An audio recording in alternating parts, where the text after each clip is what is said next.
Number 2 here. And that is Sky Temple, chosen by Team Freedom. Not a surprise there. Team Freedom has felt pretty comfortable, you know, kind of taking us to a map like this. I would also say, judging by some of the Eastern meta practices, I think Sky Temple will be a map that shows up a little bit more.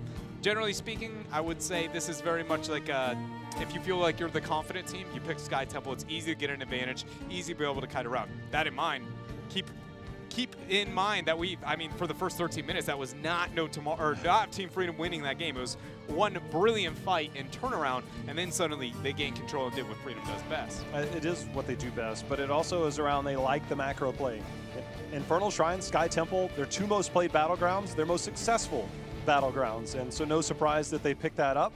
See what No Tomorrow opts to try and play. Will we see the Maiev let through, which so far teams have been much more okay with letting the Maiev through now than we saw at Western Clash and obviously the last week we had in Week 5. She's received a round of nerfs from that kind of transition, but that's not the live version of Maiev, ladies and gentlemen. Keep that in mind. I believe we're still sitting on the 9-second vault time. Not enough. I mean, so honestly, you could set it. That and Medivh, those two are the ones where I just kind of go, you know, you could make it to where the trade-off is drastically different, and I'd still think the character is relevant in meta. Talking about the Medivh, though, he was taken away. Nobody wants to deal with those portals. Garrosh also removed here for Team Freedom. You know, I think Maiev obviously could be high priority, but we also have to keep in mind that Malfurion's been there, especially if you want to go Tracer. But what it did leave is Genji, and that's something Lutano did really well on in the early part of this year. So if they don't want to go the Hanzo, which may not be as strong here on Sky Temple, they have that available too. If someone goes the Genji, I'm just going to ask you now before it's even an option, does the Uther get picked up with it, or do we just act like that hero still doesn't Malv, exist? I mean, you can always go Malv. If you have the Malv, if you have maybe. It. But they highly prioritized the Tyrael Blaze, which was really strong at Western Clash. Yeah, I mean, well, there she is. You know, surprise, surprise. Don't fix if it isn't broken. Tyrael Blaze. All right, what do we want to see in response? There's an Arthas. Interesting choice. They're going Illidan after because it's what Equinox does. Look, if Abathur gets let through, you're seeing Abathur Illidan. You ready for it? Supportless? Oh, wait, never mind. Okay. Yes. Supportless. Yeah, that's all Dignitas do it. Sure, No Tomorrow can. Okay. All right. So it's already day 1, and I'm already struggling to put up with Jay How here, ladies and gentlemen. Stick with us. You know, it's okay. It's something. We'll get it through it together. What's that you just wrote? I still love you, Jay How. Just kidding. Oh, okay. Okay, that's cool. All right. Malfurion's being hovered here for Freedom. Would indicate a priority into the Stukov. They end up going with the Stukov. What else would you, I mean, in terms of a backliner at that point in time, they have the option to move into the Tracer, but you don't ban the Malfurion if that's your intent. So. Oh, by the way, I would Illidan into Tyrael Blaze and probably an Uther, unless Uther's banned here. I would say it's not fun. Yeah? Like, at all. That's the words we're going with. Not fun. Not fun. Yeah. Interesting. I also think with the Tychus already taken up, you have no instant blow-up potential onto Arthas. You have to be considering melee-oriented compositions. There goes the removal of Uther. Or, excuse me, not Uther, but the Genji. So no double invul, kind of hyper-carry strategy available for Team Freedom. But I was going to say, in terms of their backliner, what can accent the Tyrael and the invulnerability being provided? Probably still just the Hanzo, right? Just sit back in the backline, have Lutano wailing away. It doesn't have as much kill potential in the 4, and especially the early game skirmishes, but I feel like, again, Team Freedom looked pretty good with it last game. They were able to turn around that miracle fight with a lot of good Hanzo arrows from Lutano. I think if they want to go a Greymane route, I'd be okay with that. Okay. Hanzo's strong, but I think that if they're worried about a potential Tracer coming out against them, save your support. Maybe look for a Karazim. It's something that Collusion's played a lot of and looked extremely well on. Have you ever watched a Scattering Arrow try and clear out Army of the Dead? Ooh. Or just take the Tracer yourself. Or just take the Tracer yourself. Interesting fact that is after the Malfurion ban, though. You have every shot in the world to pick up that Malfurion for yourself for that Tracer. Yes, Stukov is debatably the second best at kind of enabling that, but this is curious, especially with having a double deterrent for survivability, which you normally ask for when you have the Malfurion. So Freedom needs a lot more because you cannot go Tasso. You're having a hard time killing Tychus. You're having a hard time killing Arthas. Maiev has a vault.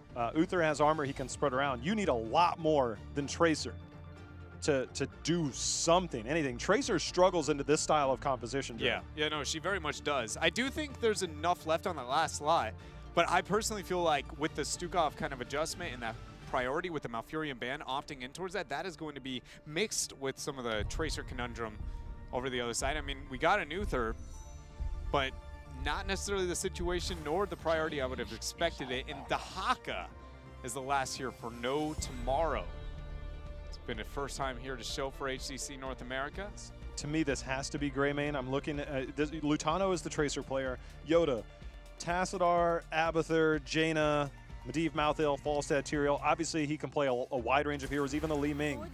But burst damage against an Uther style with a bunker, with Maiev who can use Vault, with Dahaka. Maybe use the Jaina to bait one or the other out and then try and follow up on that because it's going to be extremely difficult getting those burst style kills. I agree with you, and I feel like what it mainly does for me, from my kind of thought process and how this approach, I mean, post 10, share all the same sentiments. It goes, Jaina, you have a task ahead of you, and it's about as hard as, you know, kind of running the Tracer into the Garrosh. It's a skill matchup. You have to play it better than the opponent, and otherwise you're going to have a hard time. But it's Tracer, Jaina do have insane kill potential over that first Shrine phase. Sky Temple is now a map that, if it didn't support this playstyle before, it surely does now. Win over the first objective, don't have, you know, poor transitions, and as long as you're that good there, get a couple of kills elsewhere, it's likely you can still win this game without having macro, even giving the global advantage over the other side.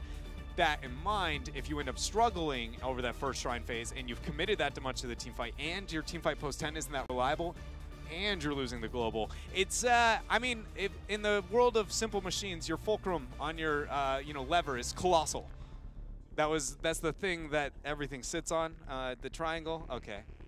Go on. I was just trying to explain simple machines.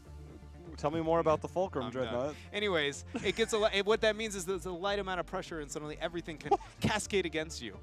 I don't know. After the show, can you maybe? I'm done. You know, go home, start up your stream, show us what a fulcrum is in stream. I've already streamed this year. I'm not going to be able to do it again. Maybe you guys will catch me. Anyways, we're ready here for Game 2 between No Tomorrow and Team Freedom. Freedom up 1-0, Dreadnought, and they're going to try and make it 2-0 with a Tracer and Jaina as the backline. We don't have the same type of aggression that we had from No Tomorrow in Game 1, but you got to feel that early game is not in their favor unless they get those big stun lockdowns. And I think it requires Blaze, obviously Jaina, and Stukov to really make that happen. For me, the first fight, normally, standard practice, you know, outside of any kind of wild hair on a map like Sky Temple, the first Shrine phase hits. Whoever controls vision controls a majority of the shots over mid. Whoever collapses over to vision then looks for an initiation. Otherwise, it kind of very much hinders your approach to a fight. Arthas and Jaina provide equal-ish kind of kill potential at different parts of the map. The biggest thing is who makes that rotation to top and who makes it with the opportunity for kill potential, because I feel like that is really going to be the thing that sets this team apart from one another, and whether or not the Jaina pick is going to be worth it. That can either be on the side of Team Freedom, Jaina Tracer making the transition towards that top half, or maybe a Dahaka Arthas that are holding their own by themselves. And on the other side, it's got to be the Arthas and the Dahaka for that, you know, kind of all-in initiation. Also, Uther has to be where Jaina is. There is no way they can risk having the Uther separated over that first Shrine. I would have loved to have seen Tyrael disrupt that rotation down. Dahaka had already used his global to obtain vision. And with Jaina pushing that in, you would have been able to deny some of that experience to that bottom lane. I think they were a little bit more passive, waiting on that. Instead, No Tomorrow did make the rotation down, did neutralize that bottom lane push. Now, 1 minute into the game, we'll see teams start their focus, and we see very different focus from both teams. We see No Tomorrow starting their Siege Giants, and we see Team Freedom starting their Knights. We'll see who wants to be aggressive with those first. Looking at the compositions, this is actually a really curious one. Normally, when you look at the early, taking the Knights and the Giants, you go, well, do you have better siege, anti-siege? And the answer is yes in the favor of Team Freedom. But then when you look for the early Knights versus later Knights, the later Knights generally goes to the team with the global. Granted, with No Tomorrow not getting the invade on that Giants, or at least protecting the Giants down below, now I give a big advantage over to Freedom. But let's say they play this a little bit different. It's actually one of the moments where it's kind of like a, well, you have an advantage on this side, we have it on the other. Who can, you know, with the skill matchup, get more out of this? But playing it slow, or at least safer, is going to be No Tomorrow, and they transition up, worry about the Knights. They'll back up to their own Knight camp whenever it is safe for them to get that, and then see how much work Equinox can do there on the Dahaka with that split pressure. This is actually one of the biggest differences, I would say, between Western and Eastern play, without a doubt. Not only at the, wow, Jin caught out here up in mid. That's first blood over for Freedom. Great job cutting out that collapse you were talking about before. But the, wow, the pull from Equinox, almost enough to get the kill. Almost, but not enough. Jaina ended up being left alone down there as Uther was forced to respond. Now she's been able to escort the minions all the way forward. That's going to be some key structure damage that we'll see coming out there for Freedom.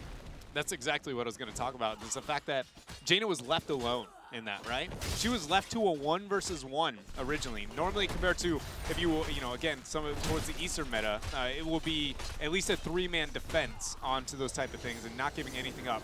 Scouting out over the wall is going to be Team Freedom. That was more of just like a, hey, you need to cap this right now, than it was any intent to actually get an invade. But with the 7 talents here, Team Freedom should be looking to majority of the shots on mid, then looking to collapse with that 7 advantage, making sure they don't give up anything. This is a huge setback now for No Tomorrow. But I want to bring to light, again, rotations to top, the kill potential within that. I think that's really going to be crucial, especially for Freedom now that they've got a pretty big upper hand at this point in the game. And a lot of it, as you said before, is controlling the eye, controlling the vision. You could see No Tomorrow was able to walk in, take control of that, and it forced Freedom off, especially due to the fact that Dahaka was clearing the bot lane. Blaze was forced to respond. So No Tomorrow, in terms of pacing, in terms of control over the last 30 or 40 seconds, using that vision and using that camp, seemed to be gaining a little bit of control, and Equinox is looking for more. Ends up getting the drag onto Collusion. Unable to make it out there after a nice job there. Once again, using that brush stalker, being effective with the rotations. That was a 5-man collapse towards that top shrine, just to get that 1 kill here for on the side of No Tomorrow. Look at the minion wave, though, on bottom. That's a lot of experience being missed out on. I'm going to be honest, Jay-How, I don't have the calculator in front of me to do the math, but I'm going to say that that is close enough to not worth that I actually feel like No Tomorrow's got to be second-guessing that rotation. Yeah, I mean, they committed to it. They already had control of that temple, and that was what was surprising, is that the Dahaka wasn't needed, it was wanted. I'm trying to figure out how many minions he lost. Probably 5, I think, 5 to 6 down there. It probably was still advantageous, but it's one of those, with 4 people making the collapse, was that necessary mixed with how much information you were giving up? It looks good because they end up getting the kill, but it's one of those, again, kind of keeping your eyes on that type of stuff. Is this worth the trade-off? Is this worth the resources? And it's stuff like that that I think was why Team Freedom was able to come back in the last game, right? It's just they punish those small mistakes whenever they're, you know, timed conveniently enough for them to actually make those kind of big turnaround plays. Well, Team Freedom turning it around there as they forced the response bottom, then decided to push top using that Tyrael push. Grenade hitting Lutano as he is on the way out. Get a little bit of holy shock action going on there from Tomster. Just threatening Lutano, letting him know that danger is abound. As we see Team Freedom looking to take their Siege Giants. Jin, not going to make it in on time. Not able to make it in on time, and he already used his Icebound Fortitude. Cleanse dropped, but enough damage is there from Yoda after a nice Blizzard. Now getting the slow on a Casanova, forcing the Vault. Able to dodge that last Q, and actually the only reason he's able to survive there. Very well done on the timing of that Vault. The reason I say that is, like, for instance, if Cone of Cold came out and you saw the dodge on that, Iceland still would have hit at the maximum range. It was the only thing that they could have gotten, that kind of chain CC enough to get a kill. So clean play here from No Tomorrow.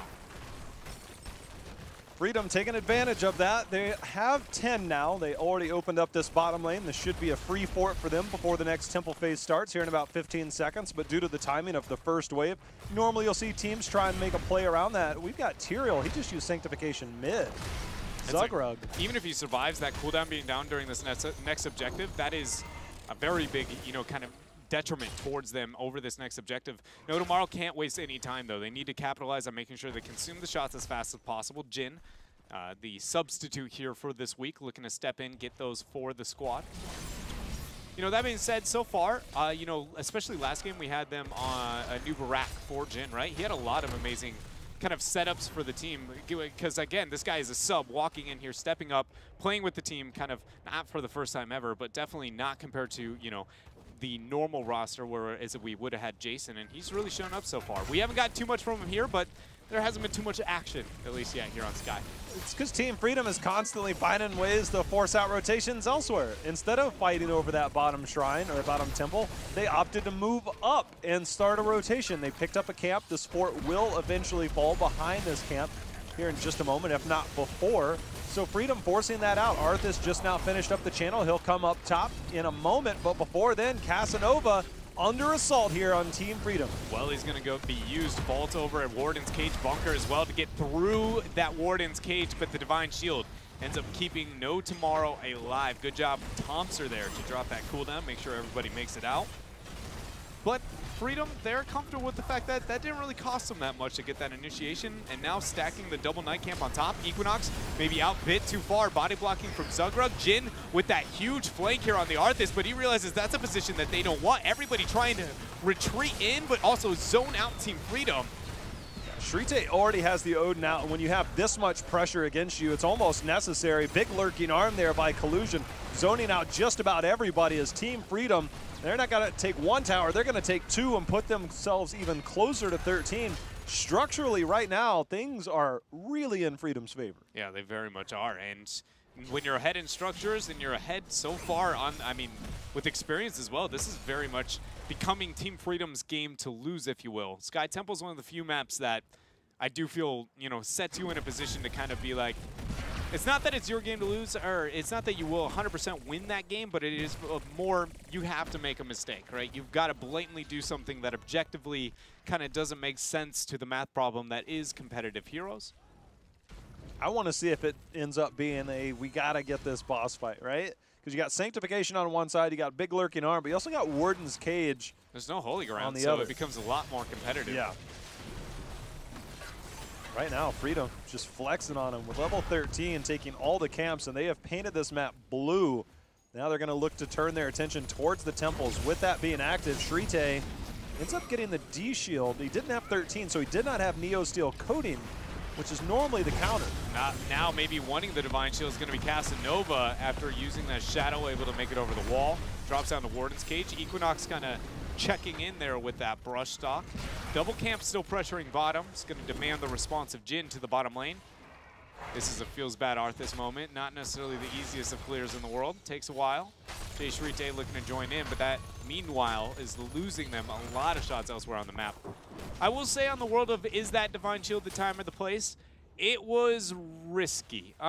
Even if he holds off on the Divine Shield and uses it at a more optimal time, like, I don't even want to say more optimal, but uses that at a different time, I feel like the results would have been near the same. So it's more of, do you use it at all? And I feel like in that situation, it was reasonable to assume they might be able to get an all-in turnaround after that many cooldowns had been used by Team Freedom. But obviously, you're losing the original initiation. Here comes that panic call, Dread. They're on the boss.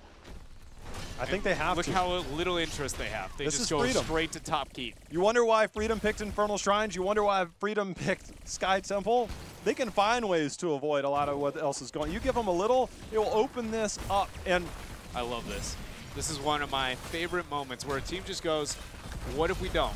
Whenever you make a panic call like that on the side of No Tomorrow, they go, okay, well, that's a top keep. How much does the boss really get you at this state of the game? I bet it barely even gets a gate. It barely does. You know, I once tried to make a video to educate the population on how impactful those are. Don't think I did the best of jobs in the world, but watch this lone little puppy. You know, he's going to move up. This is before the turrets. Can we get some sad music to play on yeah, with this it's guy? just like, and he's not going to get too much done. All right, hold on, let's just watch. So far, he's got half a gate. Keep in mind that this is because of the brilliant shot calling out of team. Oh, yeah. It's like, if you're on Black Hearts Bay, a map not in the HGC rotation, you know the enemy team is on the top side of the map, just push bottom lane. Yeah. Just push bottom lane. It's the easiest call you can make. It trades out. That thing literally got a gate, Dread. A gate. The only way to stop that, too, is if No Tomorrow's willing to take a fight, which you just kissed the 16 talents here. There's no way they try and move that. If you move that far out on the side of No Tomorrow, it's just, okay, we'll kill you and then win the game if that's what you really want to do. Team Freedom showing off the macro strength. See, it shows up at moments. It's just not, you know, I think the best way to describe the shift of the game is it used to be the macro set up a lose-lose team fight, but now the team fight sets up a lose-lose macro. Is the best way to put it. You always got to be able to take that team fight first. You know, it was interesting enough that the week 5, there was a team that probably ran one of the best, most paced and comfortable Sky Temple strategies you will ever see. Just so happens that it's LFM, the new guys on the block. And it's weird to say that, but if you have an understanding of something like Sky Temple and the way to play around it and the way that you can manipulate rotations, we actually saw this at the Eastern Clash, where if the next temple phase is a single temple phase, you could essentially give up the entire thing if you're on the side of Team Freedom. That's how far ahead you are. We watched KSV give up, I think it was like 2 full temples at some point in time. Because they were just structurally and experience-wise so far ahead. It is very much, again, a map that asks you to make the mistake, not the other way around. Otherwise, it is catered to kind of trickling in. Outside of those kind of freak experience, even talentiers, oh man, this boss has to happen now situations. Nasmus and friends trying to scout out in case they'd find themselves a wild Dahaka. Equinox, aware of the situation, already made it back towards that keep. It's just forcing rotations. I mean, if you ever watch a Puppet Master, Team Freedom is literally making No Tomorrow dance right now. That is how strong they are on this battleground and how much in control they are. They show multiple people in the bottom. It's nice that No Tomorrow goes up to clean it, but this is just Freedom controlling the rotations. If I was to nitpick, I will say that multiple people walking in the eye right there, where it was maybe I know, right? Just put one. Where it was not maybe necessary, and at this point of the game, playing with information. Team Freedom's got the world on their side, but I'm always looking for what can they do more? Where can they get the catch up here? Nice lurking arm up in that choke. Jin is punished. Equinox now coming out with that brush dock, not able to land a drag, not going to send one out even. Top camp still pressuring, 6 seconds away from that top shrine, that temple here for Freedom. This is going to be a clear for No Tomorrow. They push out the wave. They hope the information remains on their side and then get a collapse initiation. It's the best chances for them at all around this top shrine. Freedom identify this. They back out. If anything, oh, Jin and friends, they're so split moving through that choke. They need to be careful. Nasmus can cut them off so hard. Yoda coming in with a big flank on the backside. Look at that bait. They're going in. You could see Lutano and Yoda on the backside, but on the front side of things, Jin is under assault. He's staying alive, but not much longer. There's a big stun by Nasmus as Jaina comes in with a follow-up. Yoda bringing the pain as that's 4 members of No Tomorrow falling. I don't think they need this Temple Dread. Thompson are going to go ahead and drop the dance even there. Rest of Team Freedom, they march to the core, and this is going to be a quick game 2. And you heard me immediately go, oh, the bait. And that kind of moment of, oh, this fight is already over before it started. What I'm highlighting, or what I was trying to highlight there, is No Tomorrow. Notice how that whole time, Team Freedom wanted that fight. You could tell that they wanted the fight, but they didn't start it the minute they see their opponents. They waited. They waited until 2 members got into the choke. That I was saying, well, a collapse fight is what you expect Simplicity to look for. But Team Freedom was just like, well, if you're going to split yourselves, yeah, we're going to be totally fine with that collapse. Because top and bottom on Sky Temple have 2 points of entry, 3 on top if you count it. But if you control the wave, then it's only 2. And then all you got to do is cut off those chokes, make it near impossible. And heroes like Tyrael, Jaina, Blaze, they really like those kind of really tight chokeholds, so it made it even that much easier. You watch that first Blizzard drop by Yoda, straight up didn't hit anything, didn't matter. It's just because as long as this is in the choke and they can't retreat out, it does not matter. The game is already over. Very well done. That was a moment where a team who has a lead shows control, but there's actually, it's a bit more. That was very well done because they might not win that game if they only kill 2, but if you kill 4, I mean, you didn't even need a temple. Looking back, No Tomorrow, when they played Team Freedom in week 4, when they were able to take that series victory, they actually banned Sky Temple out against Freedom. Maybe thinking they should have gone down that route again, but either way, we see 2-0